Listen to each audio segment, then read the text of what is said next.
Good morning, everybody. So I told Mareike that the lectures would be much less than 2 hours the first 2 times, but it didn't work out that way. So I told her again this morning that this lecture would be much shorter than the other 2, so I will try again to be much, much briefer. And what I will talk about today in this 3rd lecture is about polarized light. And this lecture series is not intended to be about ellipsometry, but about optical properties of solids in more general terms. But nevertheless, you know, a lot of people here do ellipsometry, and it is an important technique. And it is complementary to many other optical techniques. And that's why I wanted to talk in detail about polarized light and how we describe polarized light with a variety of different formalisms.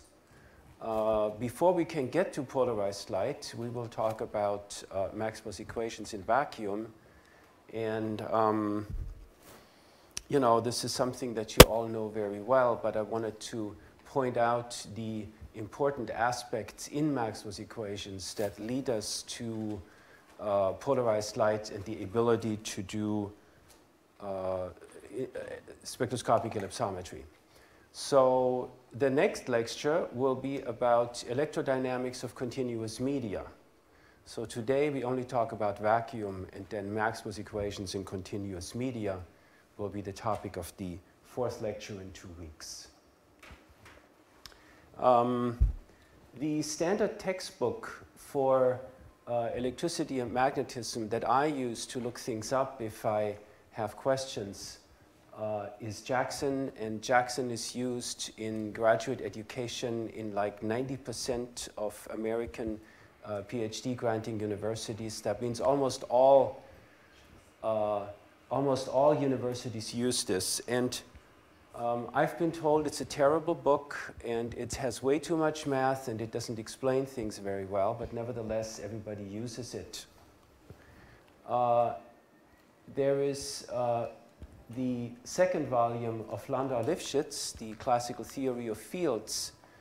The problem with that book is that from the very beginning, this textbook starts with covariant formalism, so you don't have 3-dimensional electric fields. And therefore, I don't particularly like this textbook very much, the Landau-Lifshitz text, because it's not really applicable to solids. And then when you go to like volume 5 or volume 6 of Landau-Lifshitz, Electrodynamics of Continuous Media, that book is very good.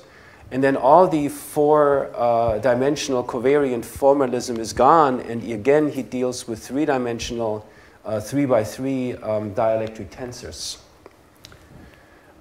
Supposedly, David Asmus, who is the biggest name in spectroscopic ellipsometry, supposedly he is working on a book and has been working on a book called Practical Electrodynamics. It's not finished, but a good friend of mine says, if you know Dave, then you know nothing is ever practical with Dave Asmus. That's actually not true, because he gave a very practical advice to one of my undergraduate students last week. But I think that once this book by Asmus is ready, then this is something that we can all look forward to. The standard text used for to teach undergraduate optics in the US is by Hecht. And a more comprehensive reference source is Principles of Optics by Born and Wolf. So, about polarized light, I've mentioned the book by Azam Bashara before. This is a book from the 1980s, and as an ellipsometry text, it is really obsolete, but it is a very good text to describe polarized light. Most of today's lecture is taken from a chapter written by Josef Humlicek from Brno in a very thick handbook of ellipsometry, which was edited by Harlan Tompkins and Jean Irene. And then I'm also taking a lot of examples today from Fujiwara's book. Tompkins and Hilfiger is for those that need to work with ellipsometry even though they don't want to learn about ellipsometry. So nobody can make things as simple as Harlan Tompkins.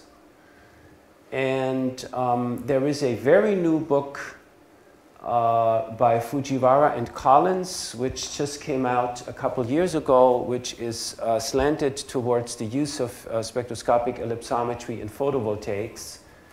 And Hiro and Rob put a lot of effort into this text as far as I could see.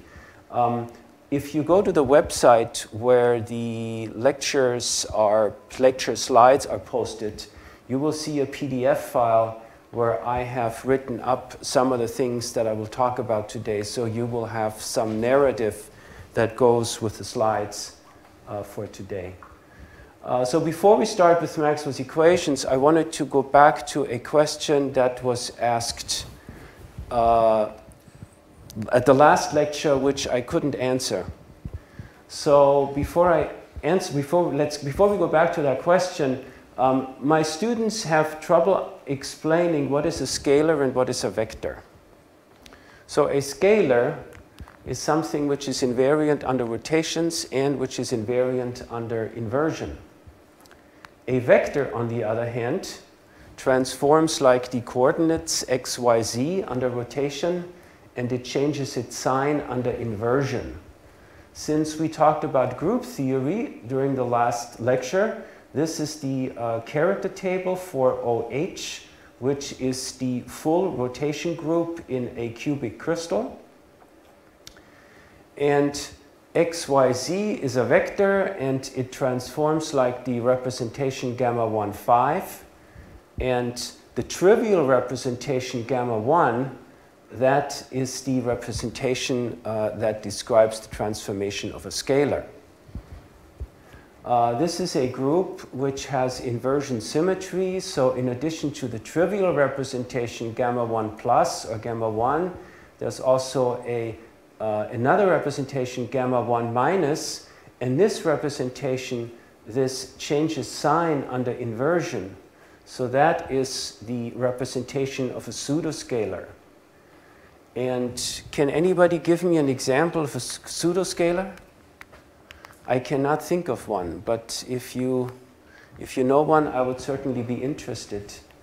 And then just like there's the representation for the vector gamma 1, 5, there's also gamma 1, 5 prime, which is the even representation, and that's those are these jx, jy, jz. So that was the question at the last lecture. What is the meaning of this jx, jy, jz? So this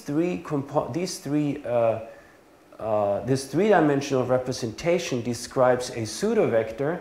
So a pseudovector transforms like x, y, z under a rotation, but it is invariant under inversion.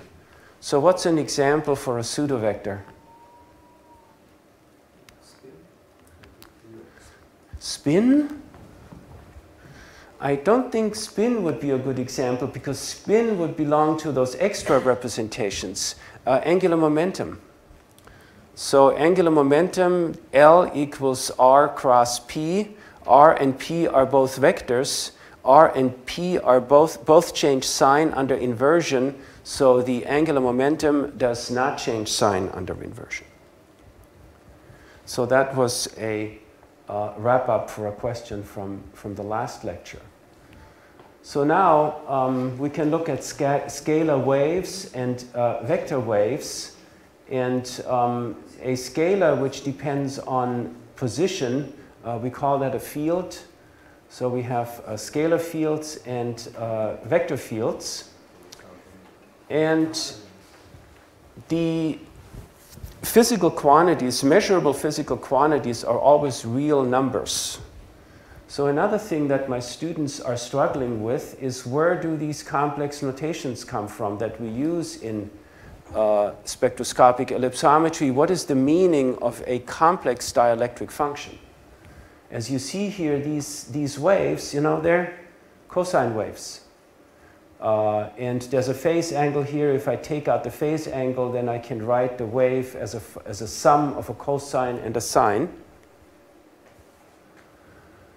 And if I have a periodic function, then I can expand this periodic function into a Fourier series which has sine terms and cosine terms, and the coefficients can be calculated. And here are some examples about periodic waves. There's rectangular waves, triangular waves, sawtooth, sine waves, or more different types of shapes of periodic waves. And dealing with Fourier series is rather cumbersome, because if you take the derivative of a sine, then the derivative of a sine becomes a cosine. So instead of dealing with one quantity, you constantly have to switch between sine and cosine every time that you take a derivative or integrate. So therefore, the same periodic function, which here we're writing as a sum of sines and cosines, can also be written as a sum of complex exponentials with complex coefficients. And again, these complex coefficients can be calculated with some integral, where this is the periodic function, and we integrate over with the kernel of a complex exponential. And then these complex coefficients are complex linear combinations of the Fourier coefficients for the cosine and sine parts. So what I want to stress here is that it's not that this function, which describes the measurable quantity, is a complex function, but rather the Fourier coefficients are complex. But then when we go back to the original function, then we recover the real character of this function, and it is only the Fourier coefficients that are complex. To assure that the function itself after summation remains real, it is important that these complex coefficients are chosen in such a way that the imaginary parts all cancel. If the function is not periodic, then we simply let the period go to infinity, and instead of doing a Fourier series expansion, we do a Fourier transform. And now the Fourier coefficients are functions themselves. And this is very similar to the case that we had before with the Fourier series, that the function that we measure, that function is real, but the Fourier coefficients, or the Fourier transform, that Fourier transform is a complex function. So the plane waves that we're dealing with are Fourier coefficients, and therefore they are complex. There is another reason to deal with Fourier transforms, and that is their mathematical properties. The Fourier transform of a convolution is simply the product of the Fourier transforms up to some factors of 2 pi or square root of 2 pi, and there's various conventions where you want to put those factors, and in physics and in mathematics sometimes these conventions do not agree with each other. The Fourier transform of a derivative is the same as the multiplication of the Fourier transform with frequency. Now when we think of Maxwell's equations, those are differential equations, and if we Fourier transform Maxwell's equations, then the derivatives go away, and all that remains is the multiplication with the frequency. And yes, there's a typo here. The complex conjugate of a Fourier transform equals the value of the Fourier transform at negative frequencies. That's wrong here. We can do this not only for we can introduce Fourier transforms not only for one-dimensional functions which depend on time. We also have periodic functions in a crystal lattice. And so if we have a Bravais lattice and the function is invariant under a shift by a Bravais lattice vector, so if we have such a periodic field, then we can find the reciprocal space for that Bravais lattice, and then the Fourier series is taken over all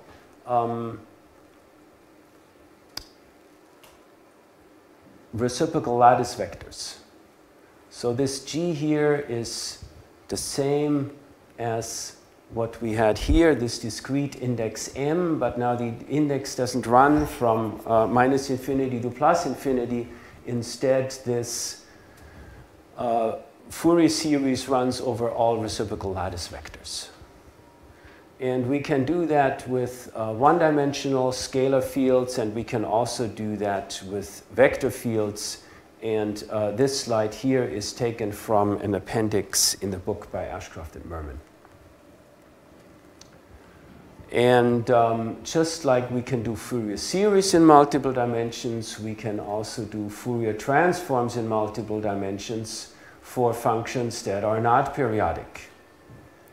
So again, the Fourier coefficients or the Fourier transforms, they have complex values, but all the imaginary parts cancel out in the summation, so we're getting real valued measurable quantities.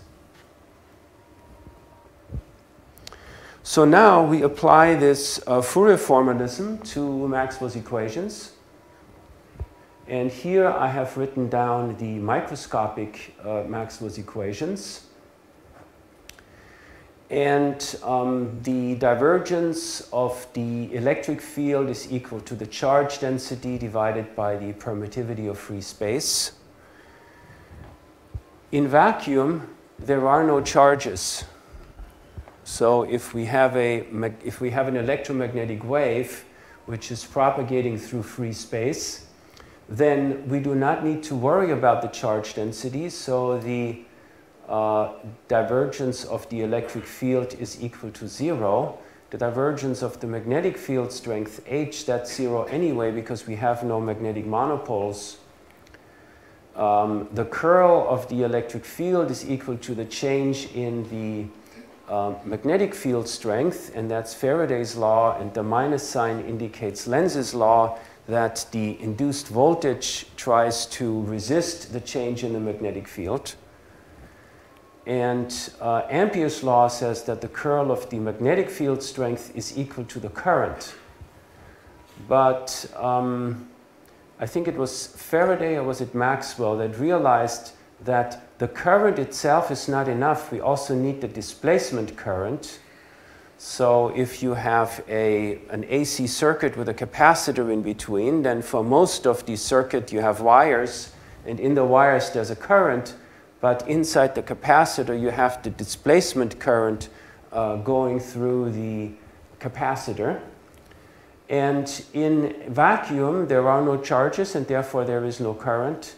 So in vacuum, the curl of the magnetic field is equal to the displacement current.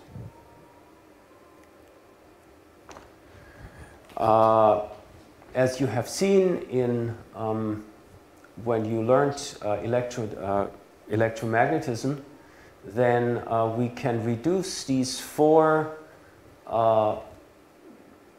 linear and first order equations. We can reduce these four first order equations to two second order equations. And these are the wave equations for the electric field and the magnetic field. And the solutions to this, now we could write the solutions in terms of sines and cosines, but we don't want to do this because then we would run in trouble with the first derivatives. So it's easier to write the solutions as plane waves as complex plane waves. But we have to remember that what matters in the end is just the sum of all the plane waves, and that sum again will be real. These plane wave solutions are not physical for a variety of reasons. The first one being that a plane wave extends from minus infinity to plus infinity. In practice, we always have a light source somewhere, so the wave has to start somewhere. And also, the plane wave is completely monochromatic, and that is also not practical. That in practice, laboratory light sources, even if they are lasers, will always have a finite bandwidth, and therefore we will form some sort of wave packet, maybe a Gaussian wave packet, which describes the spectrum of a laser.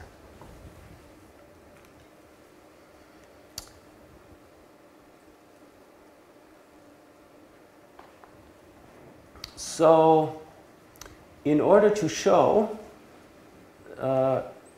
since the plane waves are solutions to the wave function, what we can do is we can Fourier transform Maxwell's equations to get rid of the differential aspect, to get rid of these partial differential equations. And I will do that on the next slide. I would like to again remind you of the meaning of this minus sign here. Electrical engineers will almost always write this the other way around. So they will write, instead of k dot r minus omega t, they will write omega t minus k dot r. In ellipsometry, we follow a convention which is called the Nebraska Convention, which was developed at an ellipsometry conference in Nebraska back in the 1970s. But Asbjørn didn't like that because Asbjørn has a physics background, so he wanted to have the minus sign like this. So now everybody follows this Nebraska Convention as modified by Asbjørn, which is this one. If you use a different notation, then you will find that you will see the complex conjugates of the equations, or you will see complex conjugates in plots. The imaginary part will have the wrong sign. So it is difficult to compare things in the literature sometimes. And what this means is that the classical wave travels to the right. For the real space coordinate, I cannot really say whether this x is positive or this x is positive.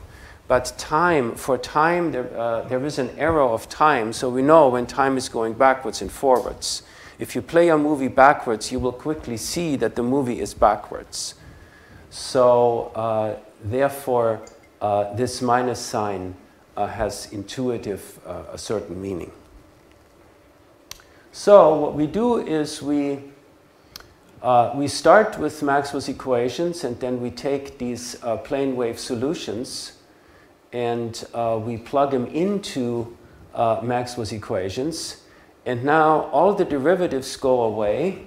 The divergence becomes a dot product with k, and the curl becomes a cross product with the wave vector k, and a time derivative becomes a multiplication with I omega, and it is possible that I'm missing an I here. I will have to think about that. And then if there's an error here, then I will fix that later before the slides get posted. So by Fourier transforming Maxwell's equations, we get rid of all the derivatives, and now instead we just have an equation of vectors rather than partial differential equations.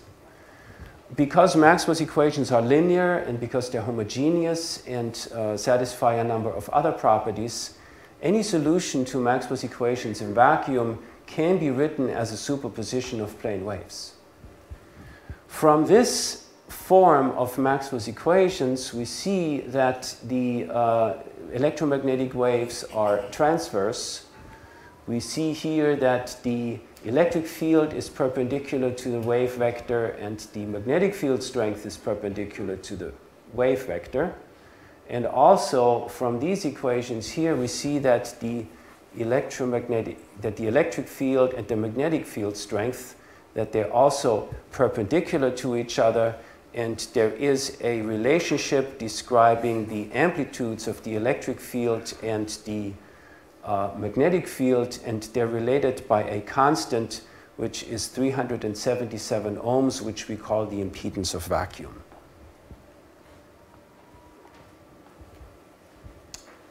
So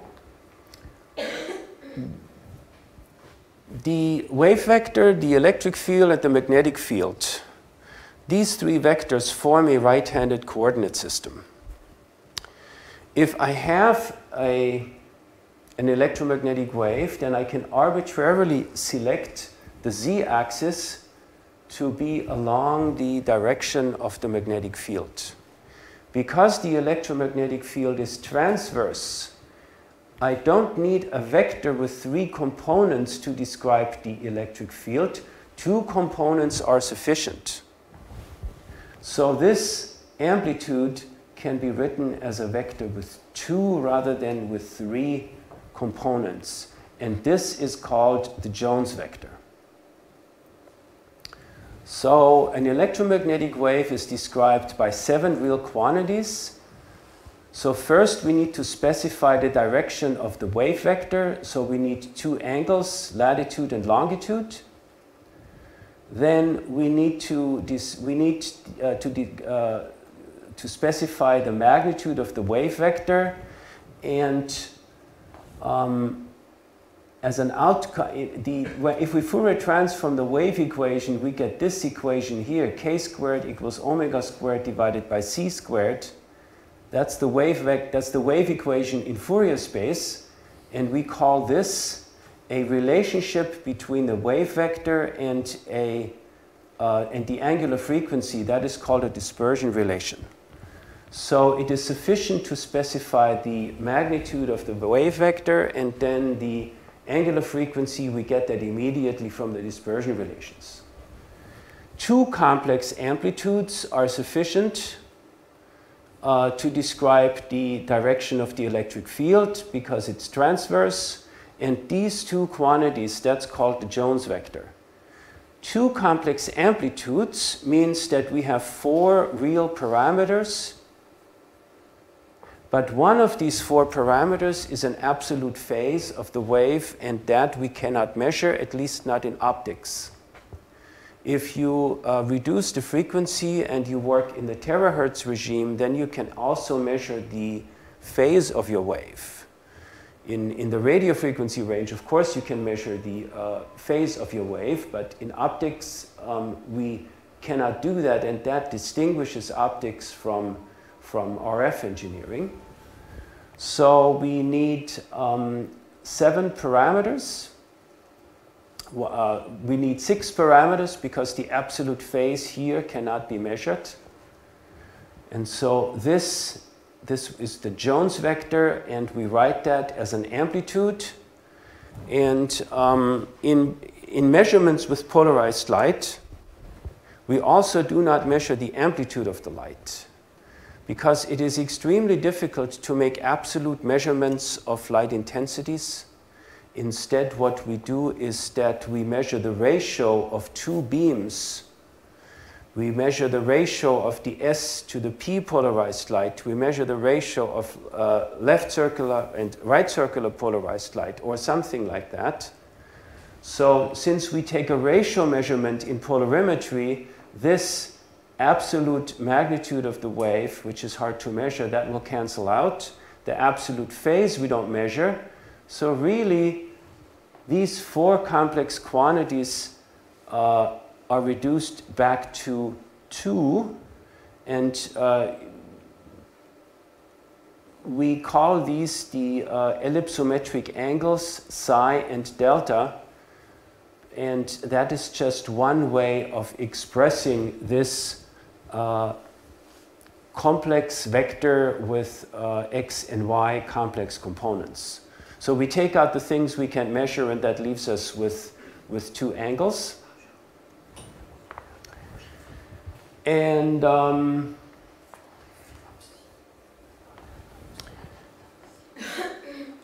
the psi is the ratio, tangent psi is the ratio of the x and y components, and the angle delta is the angle between the complex phases of the x and y components of the electric field.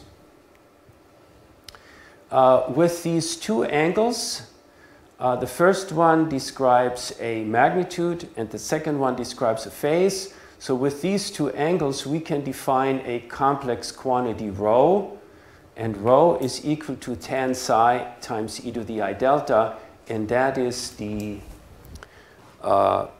major quantity, that is the Jones ratio that we measure in ellipsometry. But so far, we haven't talked about any surfaces, any reflections yet, but still we can already define these ellipsometric angles psi and delta, or the Jones reflectance ratio, to describe the polarization of a light beam.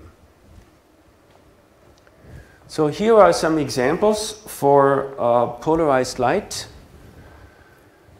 And here the electric, so what you see in this plane here is a projection of the electric field vector as the wave propagates. So as the wave propagates along the z-axis, the electric field moves along this diagonal direction back and forth. If the electric field vector would move up and down, that would be S-polarized light, where the S is taken from the German word senkrecht. And if the electric field vector moves left and right, then that would be P-polarized light, P for parallel. And in this case, the polarization direction is for plus or minus 45 degrees. To describe this type of polarization with our Jones vector formalism, in this case, delta is equal to 0, because the x and y components of the electric field are in phase. So they're in phase, so the phase shift is 0. And then the psi simply describes the orientation of the direction of the polarization. So instead of having the electric field vector go back and forth as the wave propagates, another way is that the electric field vector precesses around the direction of propagation. Perhaps that's better drawn here. The wave moves up, and you can see that the electric field vector precesses around the direction of propagation. That's kind of like a screw. And if this projection of the electric field vector is a circle, then we call that circularly polarized light. And that circle can either go clockwise or counterclockwise, which we call right or left circular polarized light. To achieve this circularly polarized light, the phase shift between the x and y components is equal to pi over 2, minus pi over 2 for right circularly polarized light, and pi over 2 for left circularly polarized light. Instead of having the electric field vector be a circle or be a straight line, we can also have a combination of those two, and the electric field vector can be projected onto an ellipse in the complex plane. And this would be called elliptical polarization. And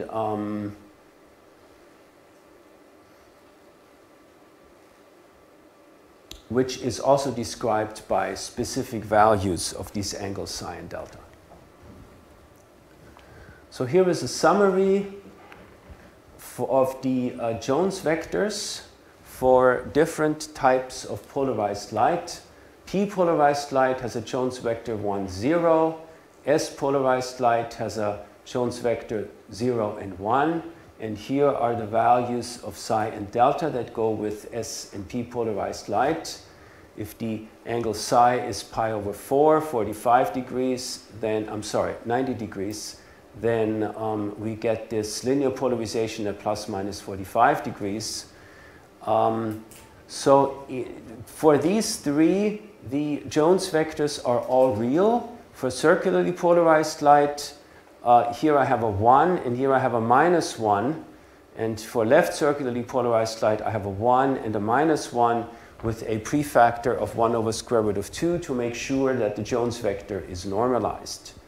And in the most general elliptical case, I have just this expression here, which is the most general case describing elliptical polarization. And this table here is taken from the book by Fujiwara. In addition to the Jones vectors, there are several other ways how we can describe polarization. And one of them is the polarization ellipse. And so far, we have described the ellipse as the x and y components of the electric field. But there is a more natural way to geometrically describe the properties of an ellipse. And typically, we describe an ellipse by something which is called the azimuth, which is the azimuth gives us the direction of the major axis of the ellipse. So this ellipse has a major and a minor axis, and the major axis is at an azimuth of theta relative to the x-axis, and then the ratio of the major to the minor axis, that ratio is called the ellipticity, and that ellipticity is the tangent of another angle gamma. So this ellipse can be described by two angles, theta and gamma, which can be calculated from psi and delta.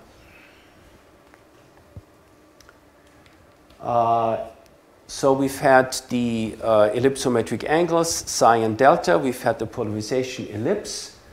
The third way to describe polarized light is with a single complex number. And the complex number that's chosen most often is e to the I delta divided by tangent psi. And this can also be expressed as a function of the parameters for the ellipticity and the azimuth of the polarization ellipse. If we choose this type of representation for the polarized light, then linearly polarized light corresponds to positions on the real axis. Circularly polarized light corresponds to either plus I or minus I. And as we move into more general points in the complex plane, then we get different forms of elliptically polarized light. This is from Humlichek's chapter.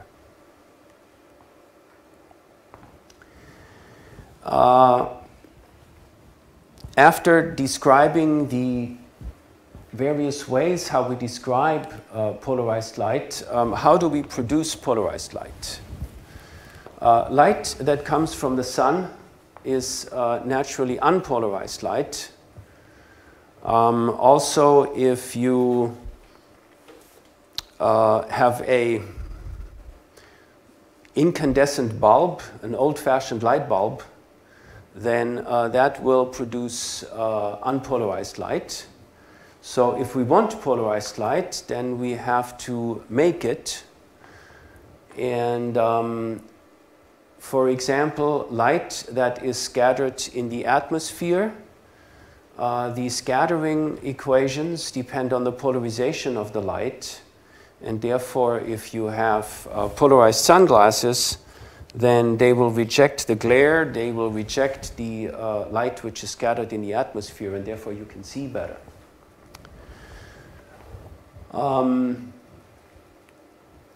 Here are two ways of producing polarized light. So the first one is that we can make a prism out of calcite or magnesium fluoride, and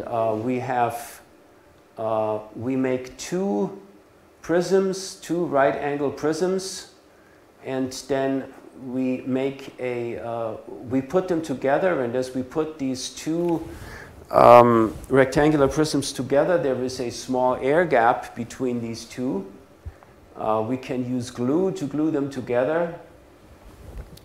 And this material that we use to make this prism is birefringent, and that means that the S and P polarized light, or more precisely the ordinary and extraordinary beam, have a different refractive index, and if the prism is cut just at the right angle, then one of these two rays, the ordinary or the extraordinary ray, one of these two rays will experience total internal reflection and will be reflected, and the other polarization is going through. So if the input is unpolarized, then the output ray is polarized, because the components that have the wrong polarization, they're getting reflected.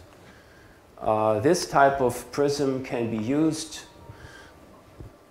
I would say, from the near infrared, from approximately 0.5 eV or about 2 to 3 microns. We can use that all the way up to 8.5 electron volts, or maybe 135 nanometers.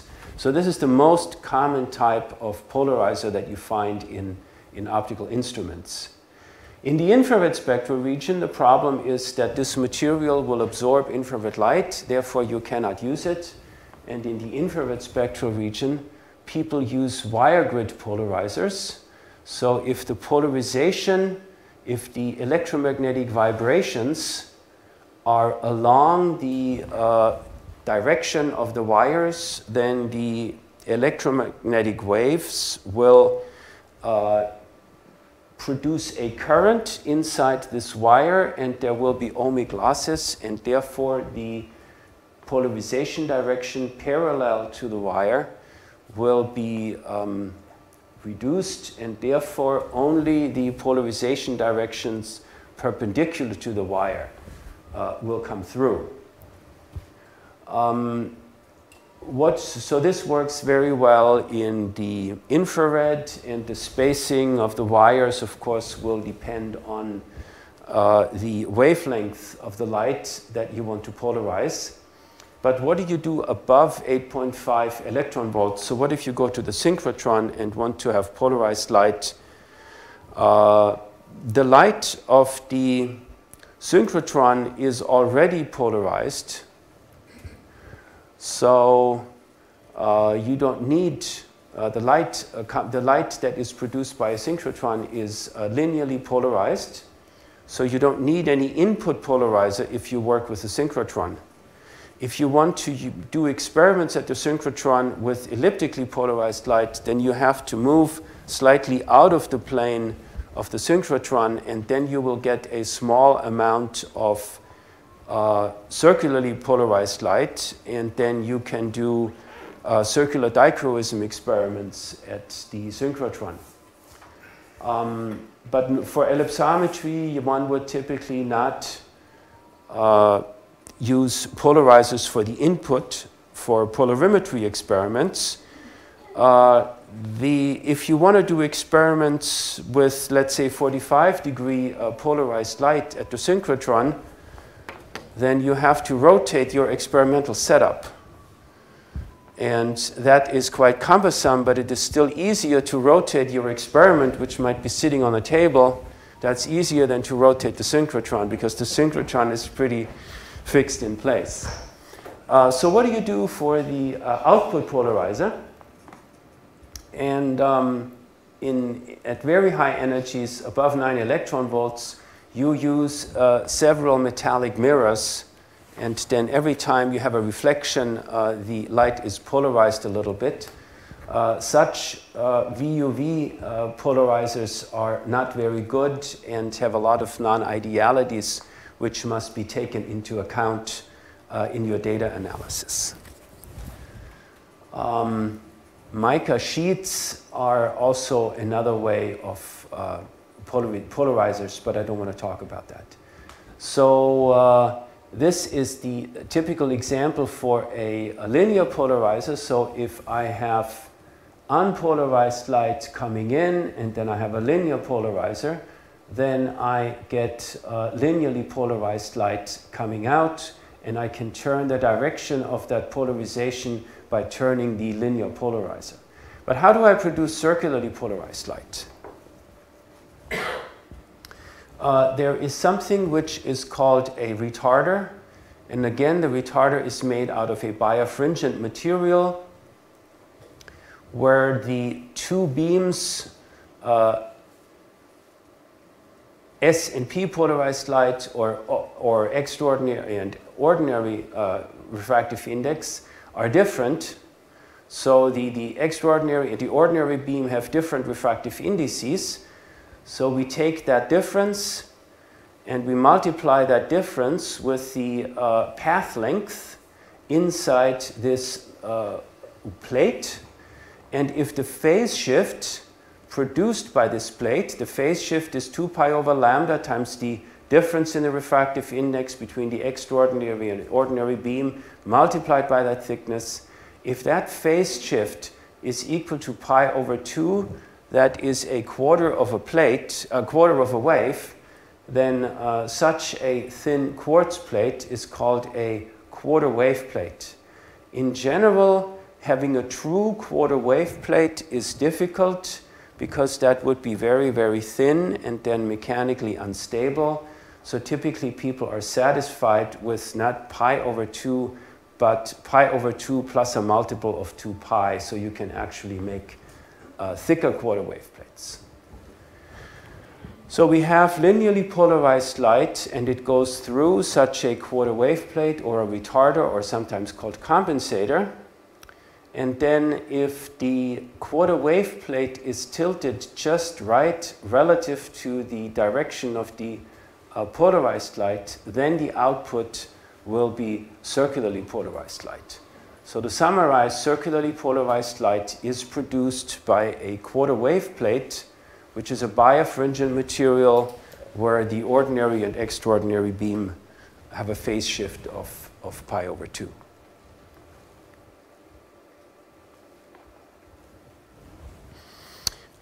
This is another topic that my students are very uncomfortable with because it's not really taught anymore in introductory physics classes.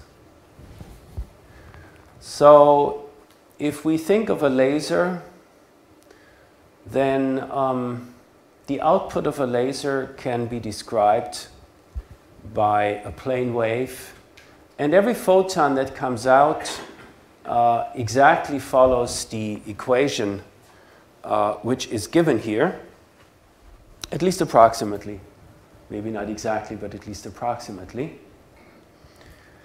But if I have other types of light sources, then they are not coherent.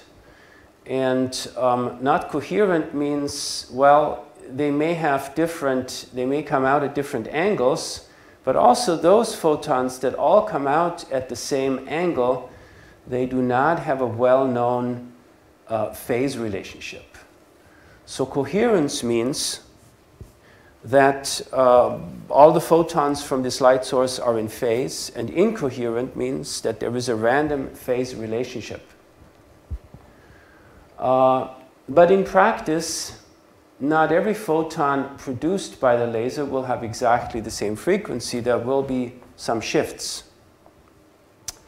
And therefore, even if the light was coherent right after it came out of the laser, after some long distance, and that distance could be meters or kilometers, or it doesn't matter, after some distance, because the frequencies are all slightly different, after some distance, the light will look just like this, where there is no known phase relationship between two photons. So the distance after which the light source loses its coherence, that distance is called the coherence length. And the coherence length can be very short, like nanometers or micrometers for white light sources, which have a very broad spectral range, or the coherence length can be very long if we have a coherent light source like a laser. So you're probably familiar with this concept of coherence and maybe even the coherence length. But the same statement should be made about the polarization, that a light source does not necessarily produce light with only one polarization state, but several polarization states can be mixed. And therefore, the formalism that I've described here, where we use two ellipsometric angles, that only specifies the polarization for one very, very specific polarization state. It cannot describe a mixture. So we need to discuss how can we describe natural light or unpolarized light, or light with partially polarized light. And this description is done with the so-called Stokes parameters. S0 is the total intensity of the light. S0. So there are four Stokes parameters: S0, S1, S2, S3. They're sometimes written as a Stokes vector with four components. So S0 is the total intensity. That's just the complex square. Remember, the intensity is the square of the electric field. S1 takes the S polarized intensity minus the P polarized intensity. S2 is the difference between linearly polarized along plus 45 minus linearly polarized light intensity polarized along minus 45 degrees. So that's the diagonal difference. And S3, the Stokes parameter S3, that is the difference between the right and left circularly polarized light intensities. So, if the light has one specific polarization state, then the square of S1, S2, and S3, the sum of squares of these three Stokes parameters, is exactly equal to S0. On the other hand, if the light is only partially polarized, then this expression, the square root of the sum of squares divided by S0, that expression can be between 0 and 1. And this fraction here, we call it P, that is the degree of depolarization, and we usually specify it as a percentage between 0 and 1. There are a variety of ways. Now, these Stokes parameters are, of course, related to the properties of polarized light, like the ellipsometric angles or the parameters, the azimuth and the ellipticity of the polarization ellipse. So these are not new parameters, but these parameters S1, S2, and S3, they are somehow related to the parameters. They can be calculated from the other parameters that we have used to describe polarized light. But the addition of the total intensity as a new parameter, that allows us to describe partially polarized light by defining this degree of depolarization. If we take these three Stokes parameters, S1, S2, S3, and we take them as Cartesian coordinates, then they are all between 0 and 1. Then these three parameters together give us a point either inside or on the surface of a sphere. And this sphere, which is made up by these three parameters, that is called the Poincare sphere. And every polarization state corresponds to exactly one point, either in the sphere or on the surface of the sphere. The poles of that sphere, they are related to left or right circularly polarized light, and the equator of that sphere, that is linearly polarized light, and every other point either on the surface or inside the sphere corresponds to elliptically polarized light. So every point is a specific, every point in that sphere is a specific state of polarization.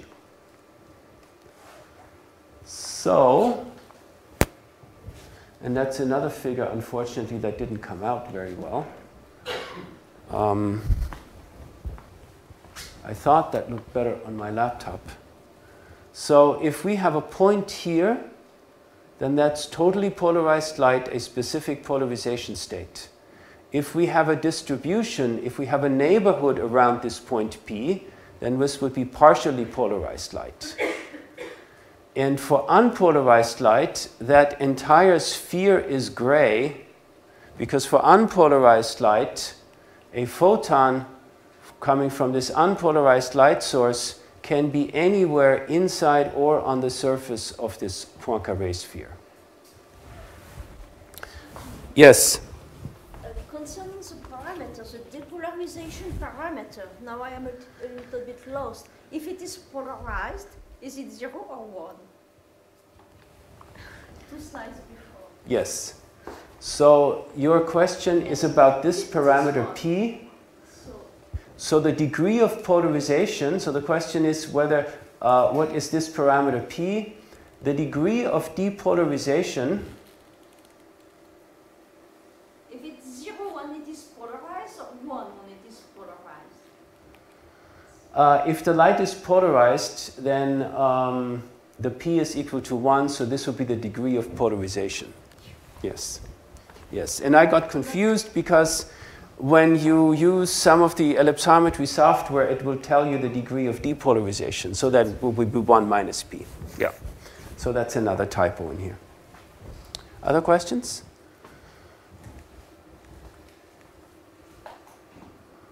So in an optical experiment, in a polarimetry experiment, I have an incoming light beam with a well-known state of polarization, and then somehow something happens in the experiment, and then I measure the polarization of the beam that comes out of my experiment. So every experiment can be described by a Jones matrix. And the Jones matrix has, the Jones matrix is made up of the Jones vectors of the light coming into the experiment and going out of the experiment. So for example, if I have a linear polarizer with a transmission, with a horizontal transmission axis, then the Jones matrix will have 1 here in the upper left corner, and then the other 3 elements will be 0, and then I rotate my polarizer by 90 degrees, and then this will be the Jones matrix. If I rotate the polarizer by 45 degrees, then I have plus minus 1 in the off diagonal and 1 in the diagonal. So these 3 Jones matrices describe the effect of a polarizer on incident light. If I have a quarter wave plate or a retarder, then I can rotate that in different ways, and it will either give me left or right circularly polarized light. So if linearly polarized light's coming in, then the reflected light will be, the light coming out of the experiment will be circularly polarized. And another optical element that you may be familiar with is the half-wave plate. And a quarter wave plate produces circularly polarized light or elliptically polarized light, depending on how you rotate it. With a half-wave plate, you can rotate the polarization of the light, and that is described by this Jones matrix. And I just found these this morning on Wikipedia, so you can find other examples on Wikipedia. So I'm doing very well on time. Good. So I'm almost done. So here are Jones matrices for a variety of experiments, but an experiment will rarely consider of just putting a polarizer in your beam. That would be a very boring experiment. Typically what we do, an experiment, a much more interesting experiment, is that we do ellipsometry. And here we have an incident light beam with a known polarization state. And then we have a sample. And sometimes if people ask me what is a good sample to do ellipsometry with, can I borrow your book for a minute? So what I tell students is, can you do ellipsometry on this surface? So what I tell them is, well, you take a laser pointer, and if you see a reflection coming out of your surface, then that sample is suitable for ellipsometry. So in this case, that's probably not a very good sample to do ellipsometry on. There are people that do ellipsometry in biological applications. There's a group in Sweden, and they have some special beetles in Sweden. And here on the back of the neck, there is a rather flat surface. So they take the beetle, and then they have a focused light beam, and it gets reflected by the back of the neck. And this beetle has very, very interesting polarization properties because you know the beetle has this exoskeleton which is made out of chitin plates, and you know you have these plates, and every plate is rotated by a few degrees. So there is a chiral nature to this exoskeleton, and therefore you get very interesting polarization properties from this beetle. And you know, some insects have very, very colorful appearances, and depending on which angle you look at with that beetle, it looks very different. So doing ellipsometry on such objects can be very interesting, but you have to be able to get a reflection off of that object that you want to measure.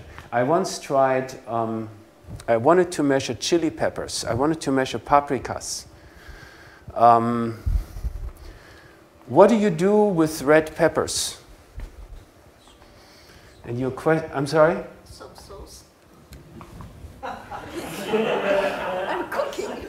Okay, so the obvious answer is that, well, I take the red paprika and I cook with them. But that is actually just a very, very small portion of what red chili peppers are used for. What else do you use them for? For makeup. So they take away the spicy stuff, and then it becomes a red pigment, and then how that is mixed is that becomes makeup. And I don't know whether you can do that with the Hungarian chili peppers or just with the ones in New Mexico. But You know, with makeup, the ladies are very, very peculiar about the exact shade of color. And those chili peppers in New Mexico, they can either be red or green, and there is a difference between red or green colors. And so that's why we wanted to do ellipsometry on chili peppers, but I never got a student who found that problem interesting enough to do that, but that's certainly possible. So we have an incident light beam, and then we have a sample which reflects the light beam, and we need to have a good specular reflection. And the polarization state of the reflected beam will typically be different from the reflectance states of the incident beam. The polarization state of the reflected beam will be different from the polarization state of the incident beam. And so that is the ellipsometry experiment. We have an incident beam, and maybe it's linearly polarized, and we have a reflected beam, which then will be elliptically polarized. And if this is the Jones vector for the incident or the reflected beam, we call that Jones vector J, then the Jones matrix is the Jones matrix with these four components, RPP, RPS, and so forth. That Jones matrix tells us how we can calculate the Jones vector of the reflected beam from the Jones vector of the incident beam. So now an ellipsometry experiment consists of measuring these four complex parameters. Not exactly, because we have four complex parameters and we take the first one out. And because we take RSS, we pull that out of the matrix. This is our absolute intensity that we do not measure, and therefore we throw that away. So now we've reduced that to 3 complex parameters instead of 2, because there's a 1 here. So this row here is RPP divided by RSS, and this row is called the Jones reflectance ratio. We also have off-diagonal elements, and these two off-diagonal elements tell us that there is an anisotropy in the surface. There's a difference between an anisotropy in the sample and an anisotropy in the surface. If this material here is birefringent, and the optical axis is either perpendicular or perpendicular to the sample or perpendicular to the plane or inside the plane. In those cases, the surface is still isotropic, and then we will not get any off-diagonal elements in the Jones matrix. And I worked with silicon carbide some years ago, and silicon carbide is obviously hexagonal and therefore birefringent, and I tried to measure these off-diagonal elements in the Jones matrix. It is very, very hard to measure, and I could never convince myself that for this sample that I had, there actually was an anisotropy. I could not convince myself that I actually had off-diagonal elements in the Jones matrix. So typically this matrix will be diagonal, but if you have an anisotropic sample, then you may be able to get off-diagonal elements. But typically it will just look like this. It will be diagonal. With this approach here, we can either describe an anisotropy in the sample, or we can describe depolarization. We cannot describe both. If we have an anisotropic surface which also depolarizes the light, then we need to use Stokes vectors and we need to use Müller matrices. But for most applications, this Jones approach with Jones matrices will be sufficient. So here is a more detailed experimental setup. So here is the sample. We have a light source, which is typically a xenon short arc lamp in the visible, or it could be a deuterium lamp in the UV, or a glow bar in the infrared. And then we have a monochromating element which picks a single wavelength. This could be a monochromator, or it could be an interferometer. And after that, we have a polarizing we have an input polarizer, which defines the input polarization state. Then here's the sample. The light gets reflected. Then we analyze the reflected polarization state, and then we have a photodetector. And then the light is, the signal is processed by a computer. And it was really the availability of computers in the 1970s which allowed making spectroscopic ellipsometry practical. Paul Drude in Berlin over 100 years ago already did ellipsometry experiments with single wavelengths produced by spectrographs. He even measured at several wavelengths, so there was some spectroscopic ellipsometry, but the experiment was very cumbersome, and it took forever if you have to do everything by hand.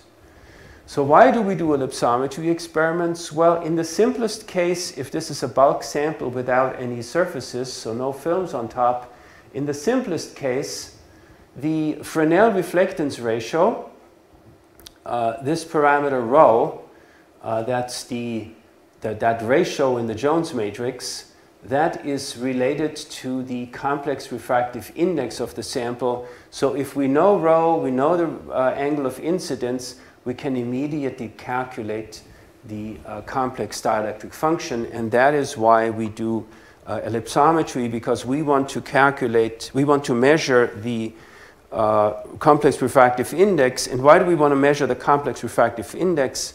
Well, because resonances in the refractive index tell us something about properties of the sample. Here are several instruments. This is the manual ellipsometer that I was talking about from the 1960s, no computer attached. You can see I'm partial to the Woollum company, and in other places I might have to apologize for this. Maybe here I don't have to. And there are a variety of instruments. This instrument works in the infrared, in the mid-infrared. This works from the near-infrared to the quartz UV. You can get vacuum UV instruments. They're actually not vacuum instruments, but they are nitrogen purged. And on these instruments, well, here an instrument would take days, weeks, months, because everything's manual. With these instruments here, it works much faster, and I don't think I've ever mentioned longer than 3 days. You can do a measurement for 3 days if your sample doesn't change, but if you work with other types of samples, you need higher throughput. So with this instrument, you can get meaningful spectroscopic ellipsometry measurements even in 10 milliseconds.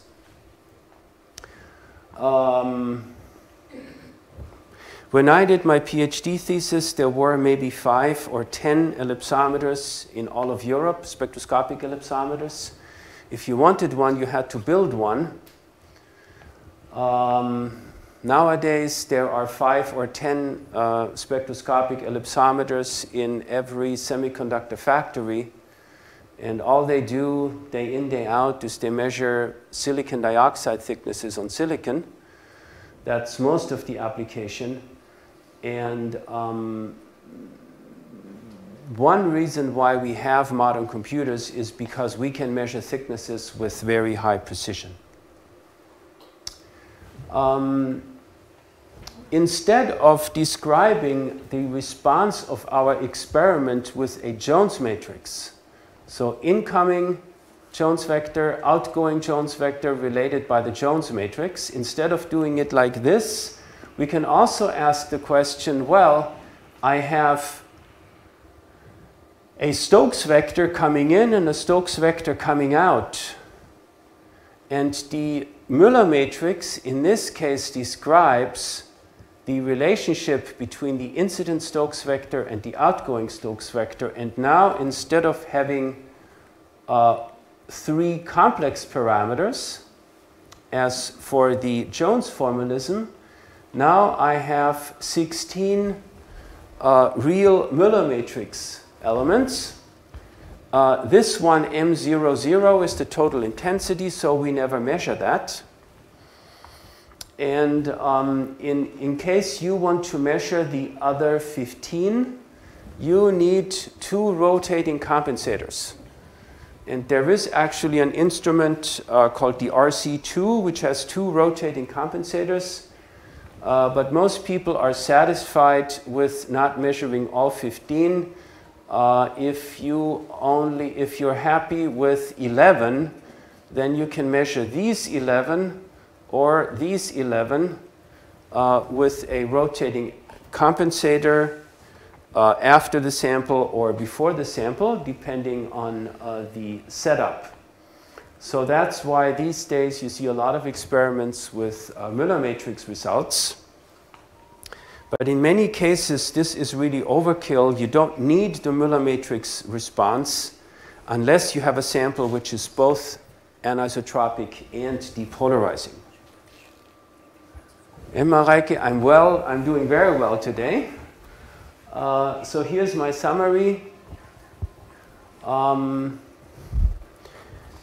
The plane waves that we work with and the optical constants that we work with are complex quantities. That doesn't mean that these are measurable quantities. Whatever we measure are real quantities, but we use this complex approach because it simplifies the math. Because instead of working in real space where everything is real, we work with Fourier transformed components which are complex but are easier to deal with mathematically. And we applied this Fourier transform formalism to Maxwell's equations in vacuum. And we showed that plane waves are transverse, and therefore we need to define the polarization of the light. And the polarization of the light can be described with various different notations, and the Jones and Stokes vectors are the most important ones for today's applications. And then I introduced one polarimetry experiment, spectroscopic ellipsometry, which deals with the reflection of light from a surface. And such an experiment, such polarimetry experiments are described either with Jones or with Müller matrices. Thank you very much.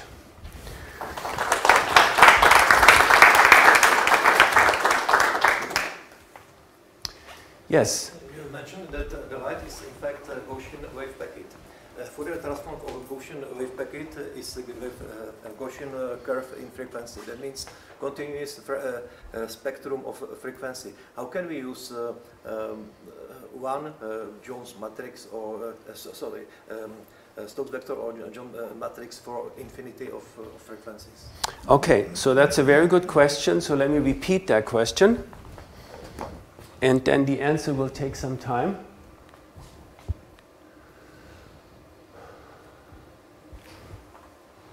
So this is our ellipsometry experiment. And we have an incident Jones vector and an outgoing Jones vector, which are related by one Jones matrix. So now your question is, I don't really have a single Jones vector for the incident light. Instead, the incident light is a wave packet of Jones vectors. In fact, infinity of... It's a wave packet, so you'd need to do a Gaussian transform. You need to do a Gaussian integral over all incident wave vectors, incident polarization states.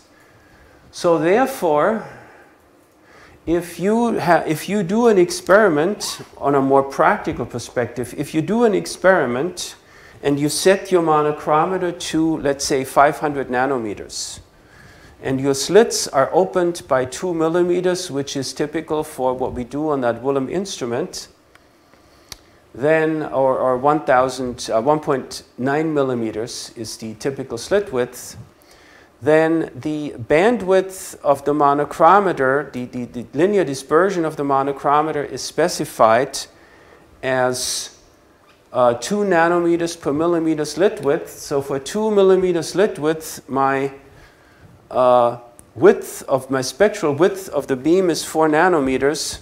So what that means is that this equation here needs to be convoluted with the spectral width of the light source. So this equation here is only valid for one precise wavelength. But if your light source is not just 500 nanometers, but it is really 498, 499, 500, 501, 502 nanometers with a Gaussian shape, what you are measuring is not really this, but you're measuring a convolution of this equation with a Gaussian. And therefore, the software that you use for your polarimetry experiment needs to be able to handle that Gaussian convolution. So you go into the settings of your software and you tell your software that I have a limited bandwidth, and you put in 2 nanometers or 4 nanometers for the bandwidth of your spectrum. And then you can model the finite spectral bandwidth of your experiment. So you're absolutely right. This equation is only valid for a single wavelength, but you can average it over the wavelengths that you have in your source. And we do that on a regular basis. What will that do? If you think of a thick film, you get interference fringes, right? And if your spectral bandwidth is infinitely sharp, then these interference fringes will have a very well-defined amplitude, which is related to the ratio of the refractive indices of the film and the substrate. But now you broaden the spectral range of you open the slits of your monochromator, you broaden your spectral range, the amplitude of your fringes will go down. And if your bandwidth is large enough, then the bandwidth is the coherence length of your light source. As you increase the slit width, the coherence length of your light source becomes smaller. And when the coherence length of your light source becomes smaller than the thickness of the film, then you no longer see anything. So clearly the experiment has to do with the decoherence length, and the spectral bandwidth of your light source is a very important parameter in practice that you need to deal with so that you can take a Gaussian average of this equation. But that can be handled. Other questions? May I start here? I would like to go back to the link between anisotropy and depolarization. If the sample is anisotrope and the light is linearly polarized, if you are along the easy axis, it may not depolarize the light. So the question is about anisotropy and depolarization. And if the sample is isotrope, is it possible to depolarize? So let me answer that question. So the question is about anisotropy or depolarization. If you have an anisotropic sample,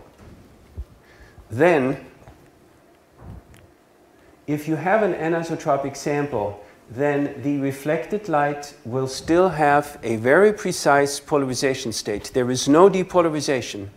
So an anisotropic sample will not give you partially polarized or unpolarized reflected beam. Yeah? However, let's say that you take a piece of glass and one half of the glass you leave it as is, and the other half of the glass you put metal contacts on. You evaporate a metal on it. And now you have a beam, and the beam goes across that interface between the bare glass and the metal. If you have any type of non-uniform samples, then getting back to the example with a partially metallized glass, the polarization, the reflected beam from the glass has a different polarization than the reflected beam from the metal. But your detector sees both. So that would be an example of a laterally inhomogeneous sample where you get depolarization. Yes?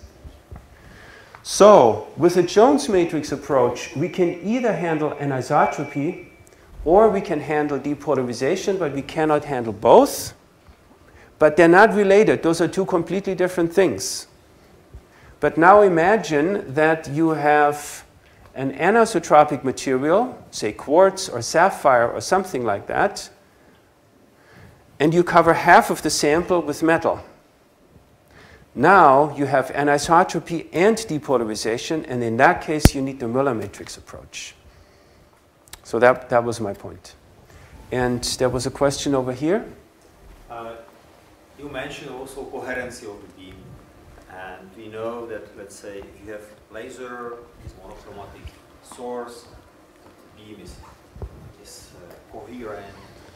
If you have classical lamps or polychromatic source, the beam is not coherent usually.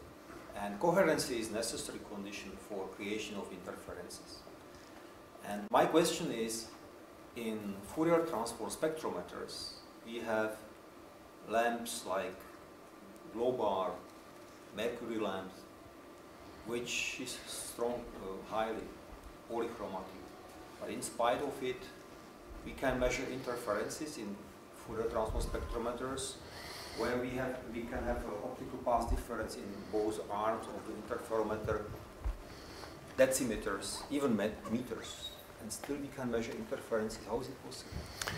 So the question is about the need to have coherent light sources in order to measure interference fringes, and regular spectrometers with a monochromator and Fourier transform spectrometers use incoherent white light sources. So how can we see interference fringes even though we're not using coherent light sources?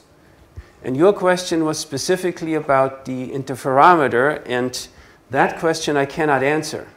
But I can answer the question, in your question, let's replace the interferometer with a monochromator, with a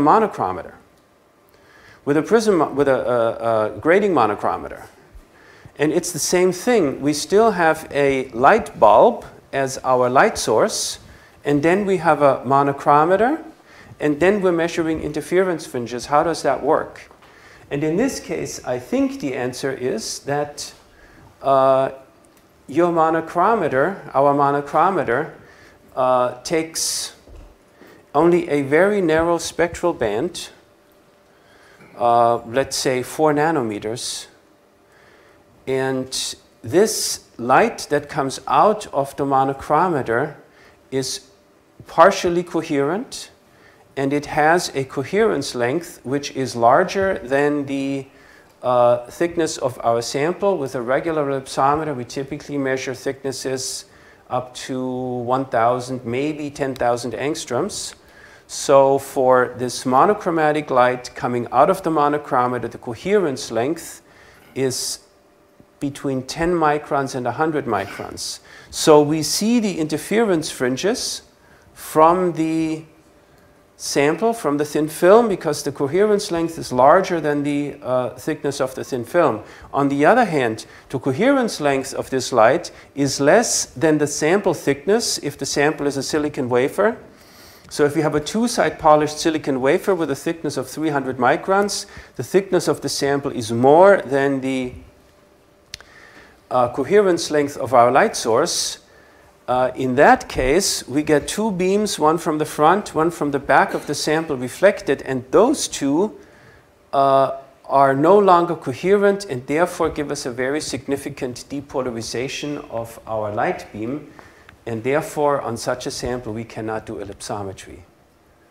Okay, in this case you have coherence 10 microns or something like that, but in Fourier transform spectrometers I have interference of two beams, is optical path difference 10 centimeters. Yeah, but in this case, in the case of the Fourier transform spectrometer, you have a different type of condition, but maybe you have an answer to that. No, I don't, but maybe the beam splitter changes the polarization state of the, so in both arms. Polarization is not No, polarization is the same in both paths. No, this polarization is the same in both paths because you use a different kind of beam splitter. So I don't think we can answer that question here today. And I think that the next group who has booked this room is already here or will be here in a minute. So we should probably wrap up, and the next lecture will be in 2 weeks. So thank you for coming in this morning.